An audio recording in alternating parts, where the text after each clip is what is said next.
में वनस्पति हो, गौशाला हो और मंदिर में वो सारी चीजों की कल्पना की गई है जो जीवन के लिए नितांत आवश्यक है। इसीलिए हमारे देवस्थान कोई छोटे मोटे ऐसे स्थान नहीं है, बड़े से बड़े आप अपने यहाँ चिदम्बरम का मंदिर देखें, रामेश्वरम का मंदिर देखें, उज्जैन का बाबा महाकाल का मंदिर का केंद्र देखें। हमारे मंदिर के अंदर एक नगर संस्कृति, हमारी सिंधु घाटी सभ्यता की सारी भावना है, सनातन धर्म की सारी आवश्यकता उसमें रहती है।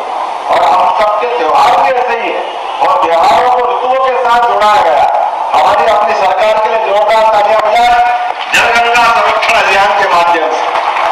सरकारी भाषा में तो एक एक दिन मना करके, जैसे पर्यावरण दिवस मनाया 5 जून का और लगता पूरा काम हो गया। हमने कहा पर्यावरण दिवस से काम नहीं चलेगा, पर्यावरण दिवस 5 जून का, लेकिन अपने देश में तो गंगा जी के आने के बाद देश की दशा बदली है।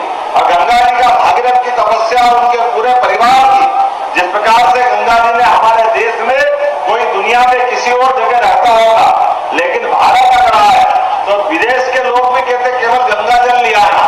आदमी शरीर छोड़ता है तो 2 बूंद गंगा जल अगर डाल दो, लगता है उसका पूरा जीवन धन्य हो जाता। ऐसी पवित्र मां गंगा जो सभी नदियों की उद्गम माता के माने से हम मान सकते हैं। मैं आज इस अवसर पर हमारी सरकार ने 5 जून से 16 जून गंगा दशमी तक लगातार ये जो जल गंगा अभियान चालू किया है, इसके पीछे भाव ये है कि हर जन जन के मन में भाव आए कि हमारे जल स्रोत का स्थान बने। कितना अच्छा लगा, महोड़ी का स्थान देखा, आनंद आ गया, जोरदार ताली बजाओ आप सबके अपने आपके लिए। इतने अच्छा सुंदर कुंड तैयार हुआ, केवल ध्यान दिलाने की आवश्यकता थी। मैं प्रशासन को आपके माध्यम से कहूंगा कि यहाँ ये स्रोत तो है ही, आपके रीवा के अंदर जो भी ऐसे जल स्रोत हो उनमें किसी बात की आवश्यकता होगी सरकार पैसा देगी, लेकिन ये सारे पुरानी जल संरचनाओं को संभालने की जवाबदारी हमारी है। पूरे प्रदेश में हम अभियान चला रहे हैं। कोई तालाब, कोई नदी, कोई नहर जहां पुराने ऐसे प्राचीन पुरातत्व की प्रमाण की अच्छी संरचनाएं बनी हुई, उसका ध्यान रखना ये हमारी जवाबदारी है।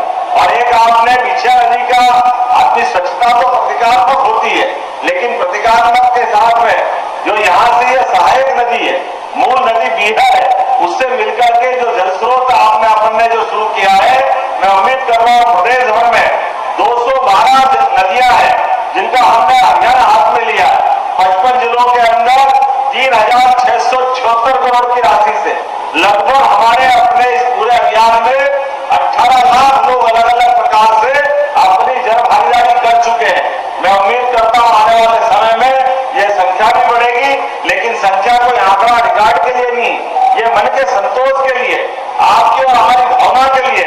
एक और प्रयोग यहाँ होता है, हमने उसको पूरे प्रदेश में भी लागू किया कि गौशाला है। अरे बताइए, गौ माता की अगर भारत में चिंता नहीं करेंगे, मध्य प्रदेश में चिंता नहीं करेंगे, तो कौन करेगा गौ माता की चिंता? हम सब जानते हैं कि परमात्मा की दया से सारे देवी देवता भी जिनके संसर्ग में और जिनके आशीर्वाद के लिए तरसते हैं, हमने देवता नहीं देखे, लेकिन गौ माता के दर्शन कर लो तो लगता है 33 करोड़ देवी देवताओं के दर्शन हो जाते हैं। ऐसी हमारी पुनीत पवित्र, ऐसा अपना ये जीवित देवत रूप में अपने बात में बताया कि 26 साल की देखो पवित्र भाव से किया गया काम, तो नदी के साथ साथ आपने जो पवित्र काम किया। मैं पिछली बार गौशालाओं को लेकर के बैठा था और आपने कहा कि वर्षों से इनका मानदेय प्रति गाय माता का बड़ा नहीं है। हमने कहा क्या दिक्कत है इसमें? 20 रुपया प्रति रोज प्रति गाय माता के लिए कम पड़ता था, इसलिए गौशाला अधिकांश हमारी चल नहीं पा रही थी। हमने कहा आप बताइए कितना करना चाहिए? आपने कहा डबल कर दो। हमने कहा डबल कर देते, 40 रुपया प्रति गाय माता। हमने प्रत्येक गौशाला की राशि बढ़ाई और उतना ही नहीं, उससे आगे बढ़ करके आप माननीय जितने विधायकगण बैठे हैं, आप अपनी विधानसभा में आप ऐसी गौशाला खोलिए जिस गौशाला के माध्यम से हमारी अपनी बूढ़ी, बीमार, लाचार, विकलांग या ऐसी गाय माता जिनको किसान को घर में रखने में कठिनाई है, वो सेवा का एक प्रकल्प बनेगा। उसका सारा खर्चा सरकार देगी। हमने संकल्प लिया है कि किसी भी हालत में गौ माता को लावारिस, ऐसे बेसहारा नहीं रहने दिया जाएगा। इस एक और बात मैं आपको बताना चाहूंगा, आने वाले समय में वैसे तो ये संस्कृत का भी आपने केंद्र बनाने की बात कही है। आखिर संस्कृत विश्वविद्यालय का ये कैंपस है, आप कैंपस के माध्यम से संस्कृत के लिए खासकर हमारी सरकार ने बहुत काम किया। आने वाले समय में इस पर और काम करेंगे, क्योंकि आज तो समय की कमी है।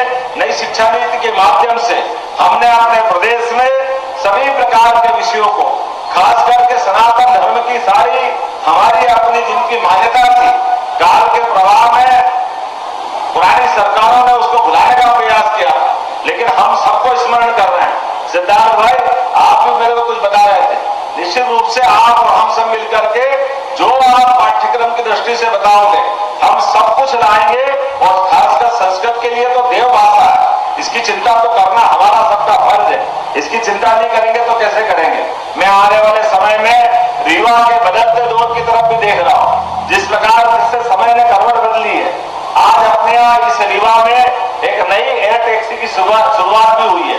एयर टैक्सी के माध्यम से अभी हमने बीते समय में चित्रकूट में प्राधिकरण बनाया था, और ये मान के चलिए ये 16 तारीख से 2 ज्योतिर्लिंग जोड़ने के लिए हेलीकॉप्टर सर्विस भी हम देने वाले हैं। मैं आज इसके बाद आगे के क्रम में बताना चाहूंगा कि ये एयर टैक्सी के बाद आपको हेलीकॉप्टर सेवा भी मिलेगी, जिसके माध्यम से जिसको चित्रकूट जाना हो और समय की कमी है, कोई उम्र का दौर है या वैसे भी कुछ कारण है, तो सीधा हेलीपैड से अपने हेलीकॉप्टर सर्विस चालू करके भविष्य में अभी मध्य प्रदेश में एक सेक्टर में चालू कर रहे हैं। जैसे हम अपने यहाँ गंगोत्री, यमुनोत्री, बद्रीनाथ, केदारनाथ में हेलीकॉप्टर सर्विसेज मिलती है या वैष्णो देवी में मिलती है, वो वैसी की वैसी सुविधाएं हमारे सभी धार्मिक केंद्रों के लिए हम देने जा रहे हैं। शुरुआत में अभी उज्जैन से चालू करेंगे, जिसमें एक दिन में ओंकारेश्वर, महाकालेश्वर और इंदौर और भोपाल वहां से यात्री भेजेंगे।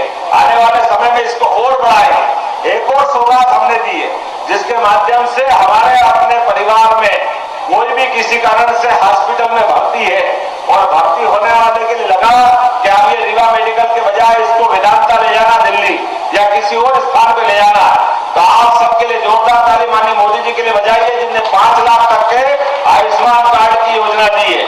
और अब तो उससे एक बात और आगे बढ़ करके अब अपने 70 साल से बड़ी उम्र के सभी आय वर्ग के सभी जाति धर्म के लोगों के लिए आयुष्मान योजना का लाभ मिलेगा। और हमारी सरकार ने उसमें एक बड़ा काम और ये किया है कि हमारे अपने कोई बीमार किसी हॉस्पिटल से अगर शिफ्ट करना है तो एयर एम्बुलेंस अर्थात हेलीकॉप्टर के माध्यम से उसको योग्य जगह पहुंचाया जाएगा। उसके जीवन में कोई कष्ट नहीं आने देगा। सारा पैसा अपनी सरकार देगी, मध्य प्रदेश सरकार, और उसको निःशुल्क हेलीकॉप्टर की सुविधा देंगे। और हेलीकॉप्टर अकेला नहीं रहेगा, उसमें डॉक्टर रहेगा, कंपाउंडर रहेगा, नर्स रहेगी, अर्थात जीवन उपयोगी जो जो दवाइयां उसको पलंग पे मिल रही थी, वो सारी की सारी दवाई के साथ उसको शिफ्ट किया जाएगा। कोशिश कर रहा है इसी प्रकार से आने वाले समय में रोजगार की दृष्टि से इस क्षेत्र के अंदर भी अभी बहुत सारी संभावना है। खास करके माइनिंग के उद्योग, खदान आधारित उद्योगों को लेकर के अलग अलग सेक्टर में हम काम कर रहे हैं। उम्मीद कर रहे हैं कि विकास का यह कारवा बढ़ता रहेगा। आज थोड़ी समय की कमी है, लेकिन फिर भी आपने कम समय में भी ये बहुत अच्छा कार्यक्रम करने का प्रयास किया है। मेरी अपनी ओर से आप सबको बधाई। बहुत